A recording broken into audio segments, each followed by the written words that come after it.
Welcome to the Podcast Editor Mastermind Show. I am Steve Stewart here with my co-host, Mark Deal.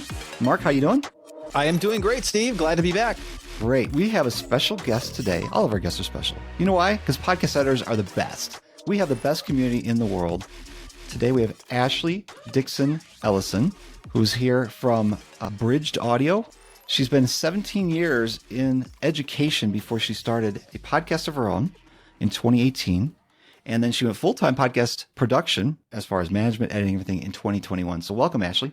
Hey, thanks so much for having me. I got to see your presentation at PodFest. I was really impressed with not just the delivery, of course, but the content inside of it. And that's what I wanted to bring to our audience today. Mark hasn't seen it. He was busy talking in the hallways and maybe doing some deals. He is Mark Deal, so it's, on brand. What has been your experience over the past few years? Because the environment is changing, and it's been changing dramatically since you began providing this as a full-time service. What has your experience been in this space? I got started picking up clients in summer of 2021. When I first started, I had been we have a show called Unabridged that is about books. At that time, there were 3 of us who were all co-hosts, and my lane in that podcast became all the technical things. So I did the editing, I did the website, I did the show notes, I started doing all of those things. Also in 2021, our family had an opportunity for my partner's job to be overseas for a lot of the year. But I also needed to have a plan because I was going to be leaving my teaching position in order to go do this and take my children. That's where I started picking up clients. I was doing the copywriting for the show notes. I was doing their editing. Some of them I helped launch.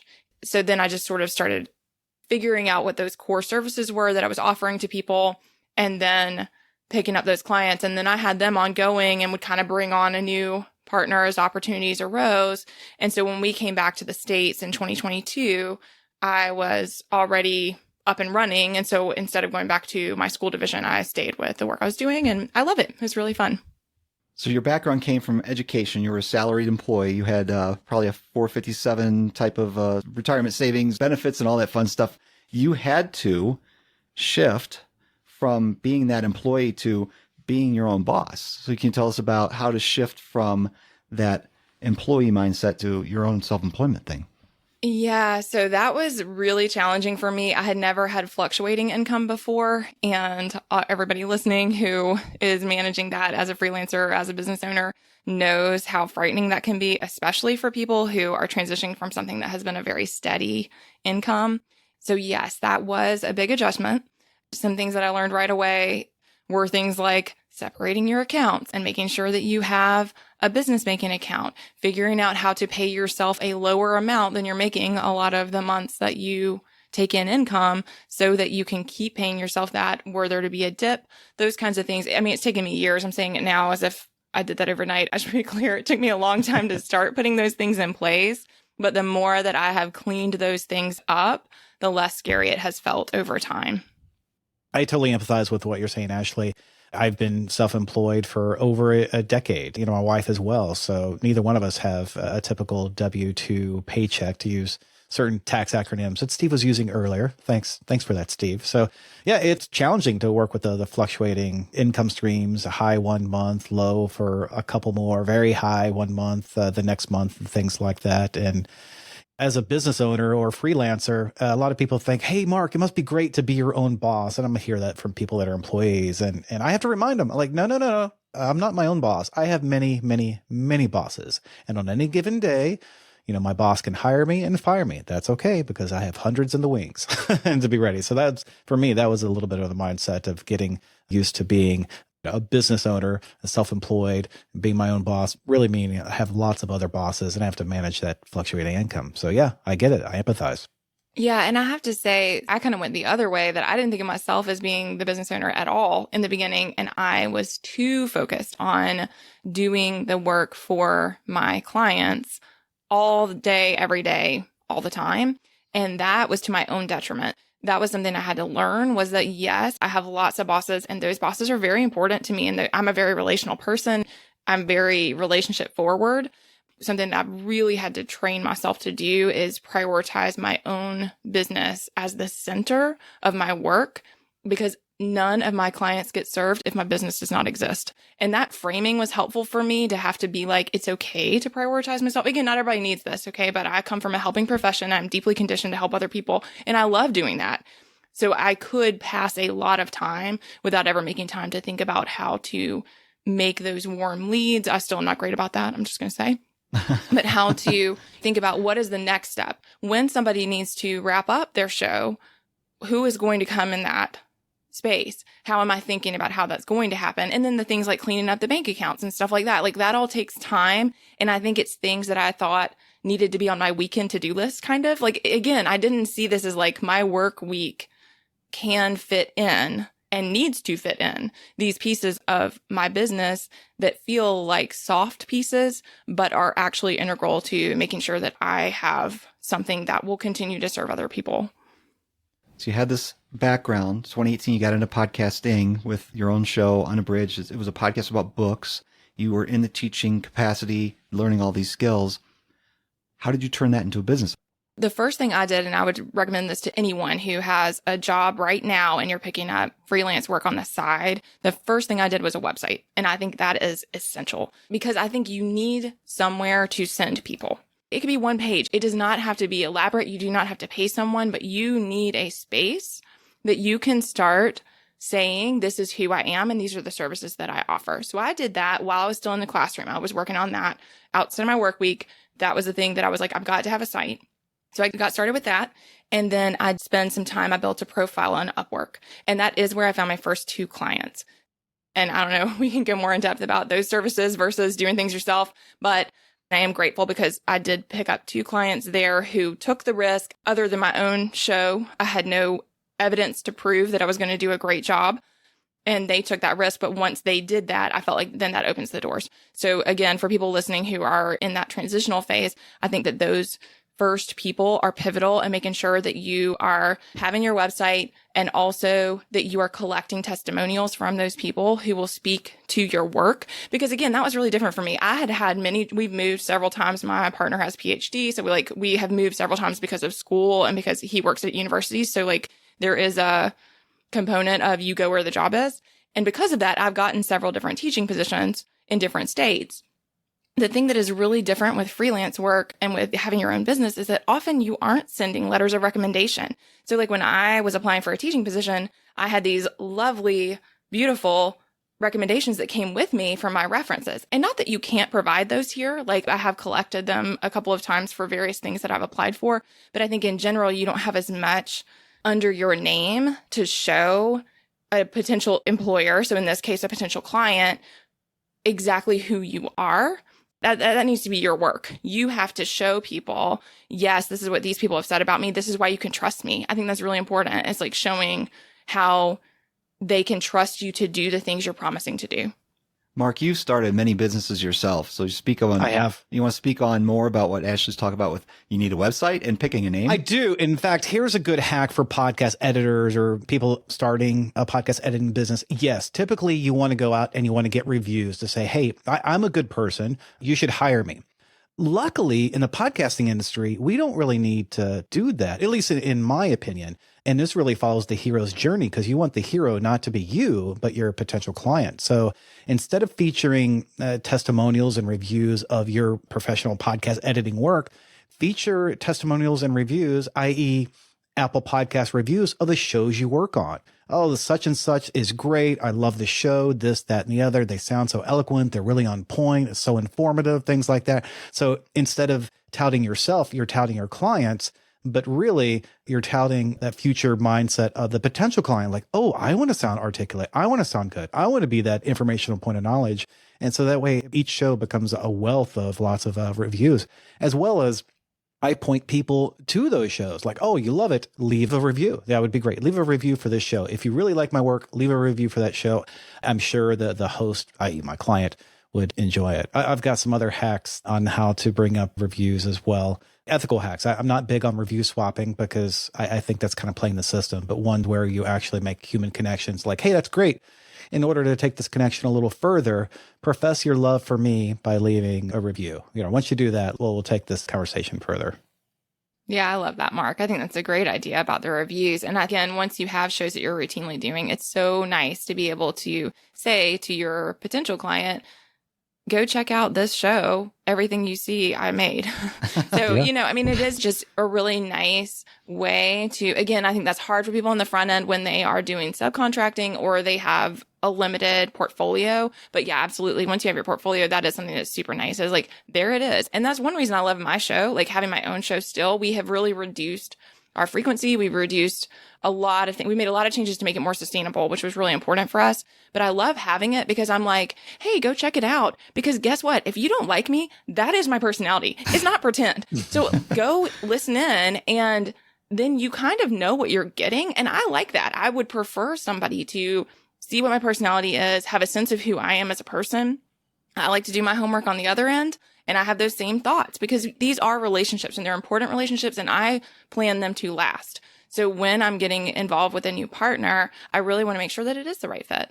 And it's a different avenue than most people have as far as giving somebody the sense of who you are, because you have this audio version, or maybe you're doing video. And if you're on YouTube, obviously they're going to get a sense for who you are from that. That's different than a lot of people where they have to be in person to give that first impression, or it's going to be something over text type of media. Now, you said you started out with a couple of clients from UpWork. I think a lot of us understand, what Upwork and Fiverr type clients are. It's different than what you're doing now, right? Working for someone on Upwork than your own clients. Can you give people a sense for, because a lot of people think, where do I start? Do I start in Fiverr? Do I start in Upwork? Maybe. Yeah. Tell us more about that experience and how it's changed over the years. Steve, as I do not think people should start on there. I feel like it was detrimental to my mental health. I think it was detrimental to my time on task. And I also feel that it caused me to set my prices way too low, and I am still recovering from that. I am grateful for the clients who took the risk. I wish I had been a little bit more patient and trusted that I could find them other ways instead of feeling so, I definitely had a bit of a scarcity mindset. It was very scary for me to leave my W-2 position. I was overseas for an extended period of time, so I could not rely on my local community.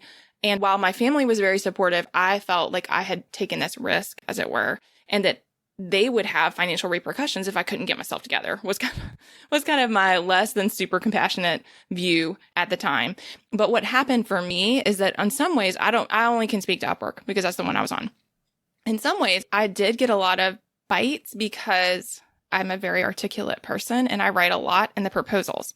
However, I also expended a ridiculous amount of time answering way too many questions for people who had no intention of using me and using my services. And then I provided a lot of free advice for people. And meanwhile, I'm constantly watching all those boards. Like, again, it all depends on who you are as a person. But for me, those are very noisy spaces. I had this frantic feeling of needing to constantly watch what was coming in, and what was available, and should I be applying? And again, the real issue for me was that I need to price. I provide very extensive services for my clients, very high end with all the pieces. I do a lot of strategy and a lot of support. Because of that, I was comparing myself to people who are grabbing a file. And again, if this is you as an editor, great. We all need to know our lanes. I was comparing myself to people who are grabbing a file, they're doing the editing, and they're putting it back in the folder. That's my favorite part. So that's it, Steve. Some people are doing that, and that's great. That's awesome. You can do a lot more of that in a day and in a week. If you are also doing the strategies, the support, the calls, the emails, the responses, and the managing of the schedule, you must build that into your price. And again, I'm still recovering from that. I've gotten a lot better. I've learned a lot in the last couple of years, especially, but I've had to recognize that I was pricing assets, but that is a small part of what I'm providing for my partners. And that's not the part that they value, really. Of course they want that work done, but what they really value in me is all the ways that I hold bandwidth for them, that I strategize with them, that I'm always sharing new ideas, that I'm brainstorming with them, that in a lot of ways for them, I am a team member. And so I have to price for that. And so, yeah, my hot take is if I were to start again, if I could go back to my younger self, I would say, do not start there, because it took me a long time to recover from that pathway. Whereas I think if you start subcontracting would be a way that I would recommend to people. I think, again, I haven't done it myself, But if I look at it now, I didn't know you two when I first started. Mark, you and Steve provide opportunities for people to say, hey, I would love to edit for somebody else. To me, that is a better way to build, because at least there's people in our community who are going to take care of you and who are going to help you build up your own portfolio. And then if you want to have your own shows in the future, it seems to me that that would be a gentler way to make that transition. Again, having your own show is great, because if you have a show that you are building, then you're getting to practice all the pieces, and you also are showing that you can do it. And so I think those would be pathways that I would recommend. But I felt like I'm regretful of the time in 2021. 1. 2, it is a lot, in my opinion, I don't know if you all agree, it is a lot worse now than it was then. So I did get on briefly sometime when a big client was leaving, and I started looking, and I was like, whoa, people are posting jobs for like $5. I just was like, ooh, I cannot. Oh, you're saying I can't going be in back this to space. the platform and trying there while you lost a client or two. Yeah, I've said this for years. Although I use UpWork a lot as a client. They call us clients. and I've spent nearly 6 figures on that platform over the last like 12 years. It used to be Odesk and now UpWork. And I don't hire podcast editors because obviously I'm a fan of podcast editors, but like coding work and stuff like that, that I feel is a commodity. And that's one reason why I'm not a fan, as you were saying, Ashley, of a podcast editor starting on Upwork or Fiverr, because it teaches you to be a commodity. Everyone is like, all right, the one point you measure, the one KPI is your rate. If you can be slightly less than the lowest, then you win all the work. It's a race to the bottom. There's really no way to stand out and differentiate. The way I can tell you as what they call clients, people that go on to hire folks, it's very much set up to commoditize the work that people are doing. And in fact, I've had to learn how to ask the right questions to find out, like, all right, who here can really do good work and not just a commodity like, hey, I can do it cheaply. But I have to do that in a way that's effective for me as a client. I don't think a lot of podcast editing clients know how to do that on those platforms. So they're just like, all right, I'm going to treat myself as a commodity. I'm a commodity client. I'm going to hire a commodity editor, and it's a race for the bottom. So yeah, I agree. Stay off those websites. But in doing so, build a website of your own. I'm a big fan of the one-page website. Answer all the client questions, talk about how you stand out. Steve, you and I have been doing a podcast editor survey for like 6 years. I remember one year we dove into people's gender identity, and it turns out that the people that identified as female or women were making more. Behind the scenes, standard deviation was also bigger. Some of them were charging less, but most of them were charging much more. So the average for people that identified as women were higher. And I think a lot of that is because although they are underrepresented in our community, I think it's maybe 70-30. I don't know the number offhand, but people that identify as women, but on their websites, they stood out like, this is who I am. This is how I differentiate myself. If this sounds like, Ashley, and this is to your point, having your own show, if you don't like the way I sound on my show, don't hire me. and the website should be the same thing. It should be very quick, like, hey, this is who I am. If you don't like me, get packing. If you like me, let's talk. Yeah, like I don't necessarily show the very most colorful parts of myself on my website. However, I do want people to have a good sense of what I'm like as a person. And again, the relationship matters to me. I do get my feelings hurt. Those things are important. And not that I can be professional, but I want people to care that I am a person doing the thing. That is important to me. And some people that is not important. Those things really matter for sure. But yeah, I like what you said, Mark, about, I feel like platforms like Upwork are really crafted for one-off projects.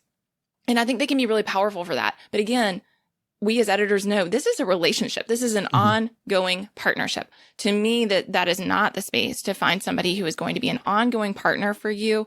That is a big distinction. Yeah. And to that point, I also like thinking about pricing and stuff. I really have gotten into monthly retainers because, again, I want my clients to think that this is an ongoing partnership, because that is definitely what it is to me. And not that I don't recognize that they might have times that they need to move on and do other things, but I want them to be seeing this. And I work a lot on the front end when I support launches. I talk with them very directly about the statistics of how many people stop after 3 episodes, what that looks like, why it happens, how many of, that it's this tiny percentage of podcasts are actually active. I point all that stuff out at the front because what I'm trying to help them do is beat those stats and make sure that they're going to have a successful and sustainable show. You are a podcast editor. If you weren't, why are you listening to the show? Be informed and be part of the community by joining the Podcast Editors Club newsletter at podcasteditoracademy.com/newsletter. Want to download the 10 ways to find podcast editing clients? Sign up for the newsletter. Want to know what the recent averages that podcast editors like you charge for editing audio? Sign up for the newsletter. And for a limited time only, get the slides from our Podfest talk, which slide number 3 shows you how closely the editing industry follows advertising in the podcasting space by joining the newsletter, podcasteditoracademy.com/newsletter. Can we go back to the Fiverr and UpWork discussion a little more? I feel like I need to play devil's advocate. Why? And you can shoot it down. But when you're starting out, naturally, you find yourself in a position where you needed to start generating income. Mm-hmm.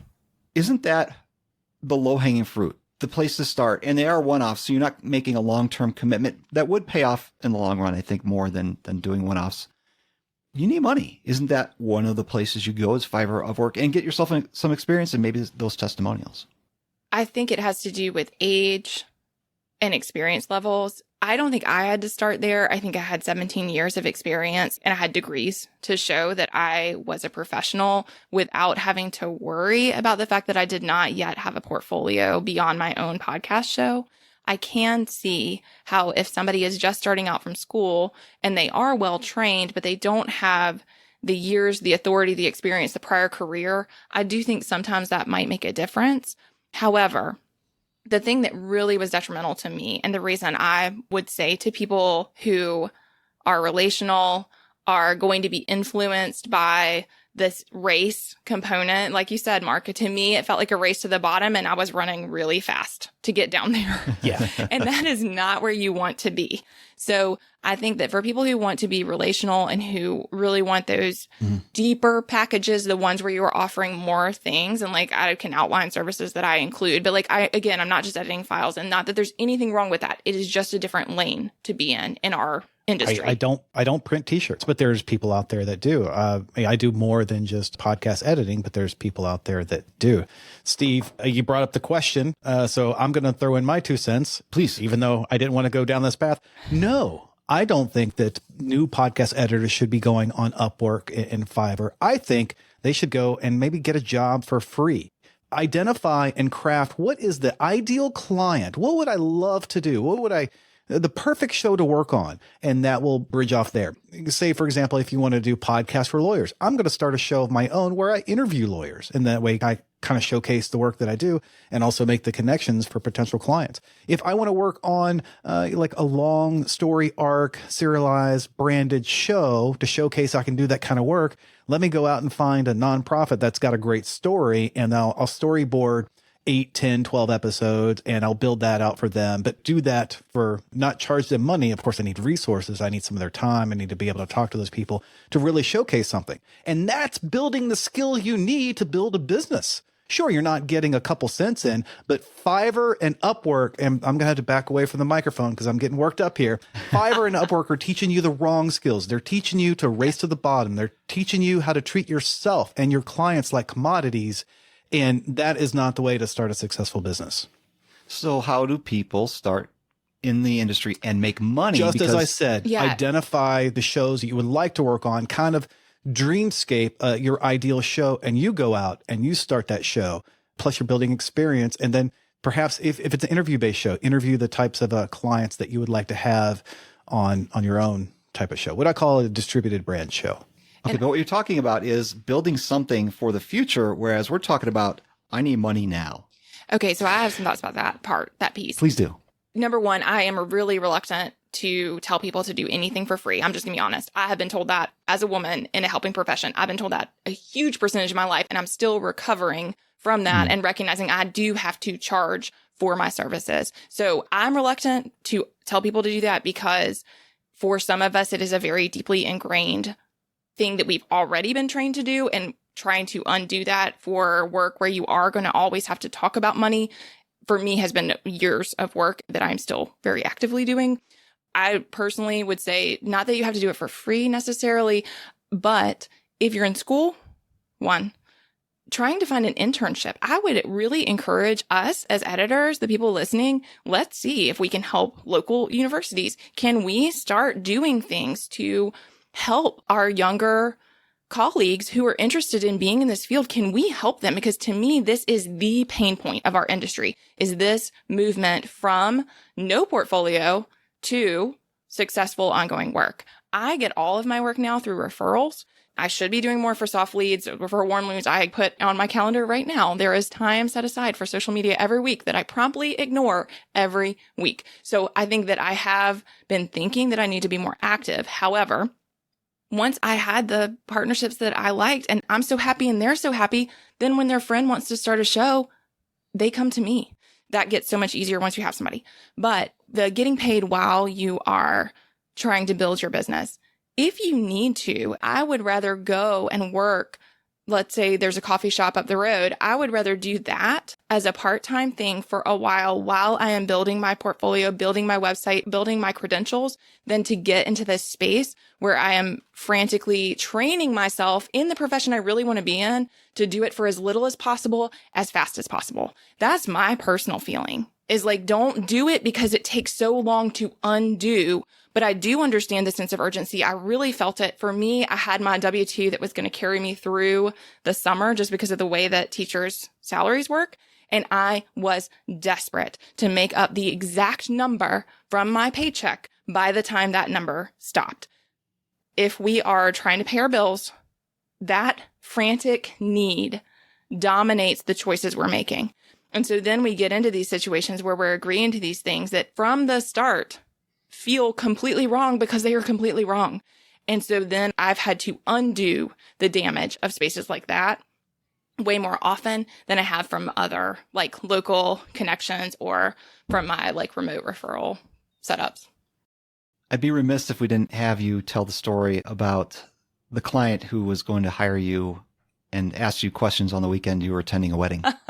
Would you mind sharing that with everybody? Because it exposes the problem. I had this great plan before the PodFest presentation. I have done lots of presentations before, and usually I stay on track. But let me tell you, I inserted this email onto my slideshow like right before I did the presentation. And then I feel like I spent half the presentation talking about this particular email. Apparently I had some things to unpack. But okay, this particular situation came up, I'm embarrassed to say, just this last summer. We think we learn about what to say yes to and what to say no to. I know very much now who my clients are, what my lane is. I feel like I have a great sense of all that. But this person contacted me. I was on vacation. I actually was not working at the beach that week. It was my 20th wedding anniversary that week. So not working. And the person messaged me. I'm like, sure, yeah, we can chat. No problem. There is a cost to those discovery calls. So from the get-go, if things are not going great, don't get on the call because there is an emotional cost. There is a time cost. So even if you're not charging them or whatever, if there's no money being exchanged, there is still a cost. Anyway, the person is like, I want to get this podcast started. Also, I'd like to start, like next week. It's the middle of summer. I'm at the beach. I'm like, well, let's chat next week. My partner is away at a wedding.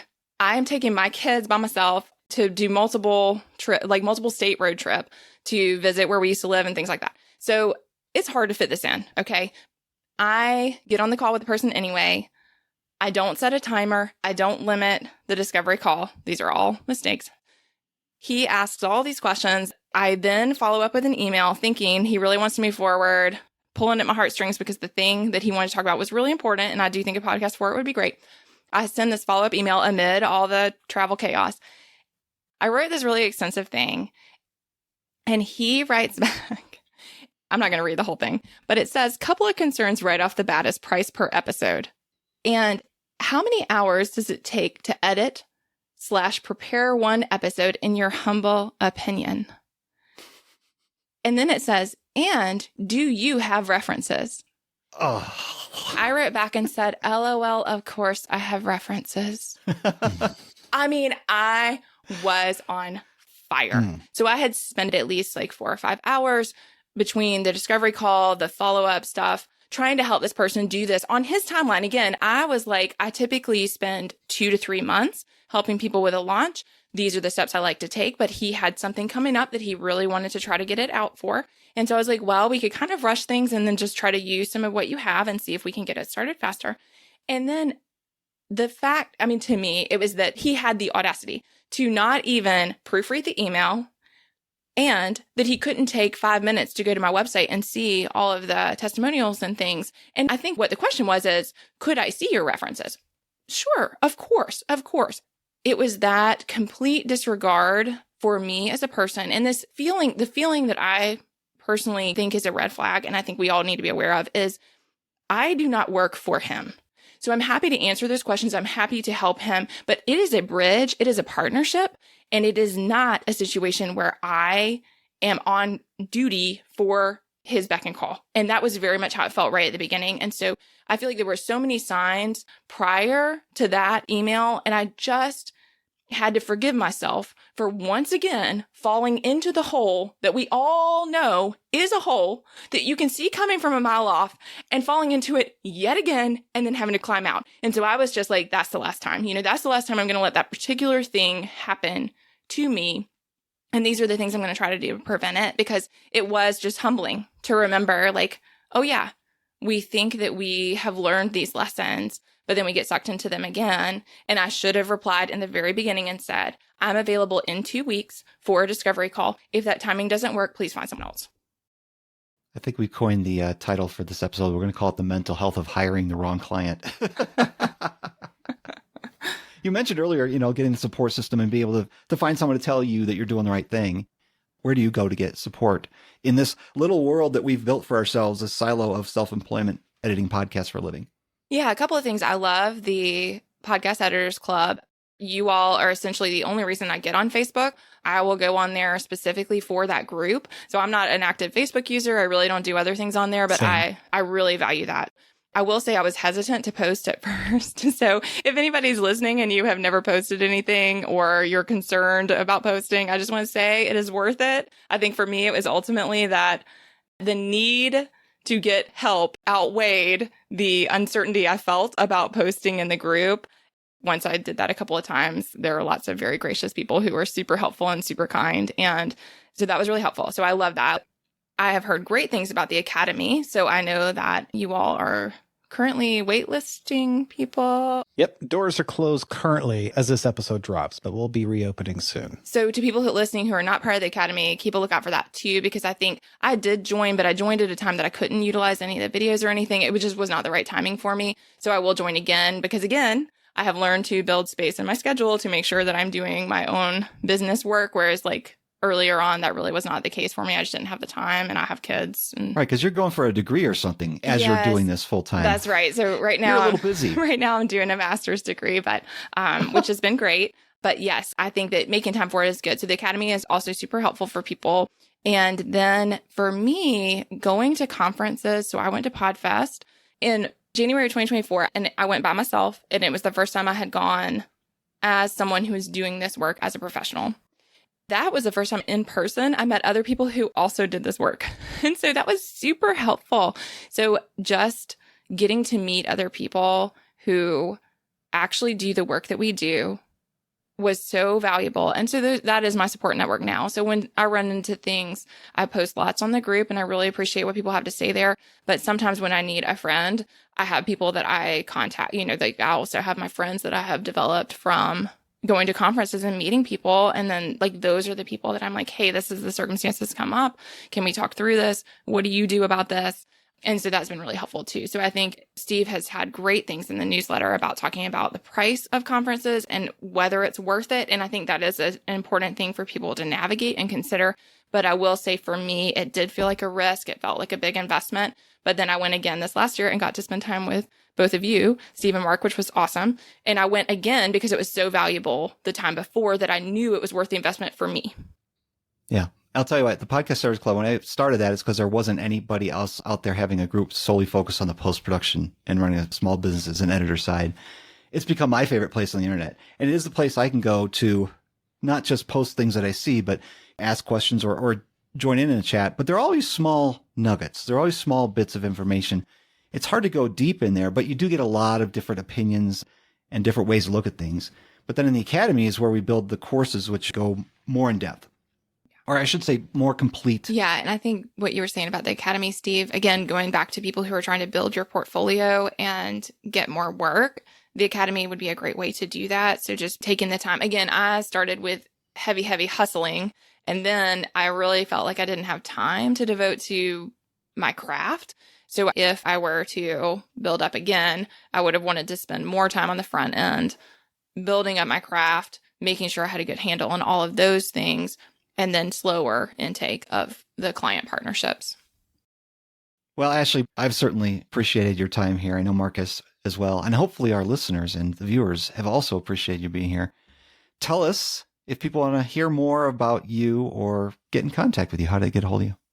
You can just go to my website. It's ashleydickson-ellison.com. I imagine the link will be in the show notes.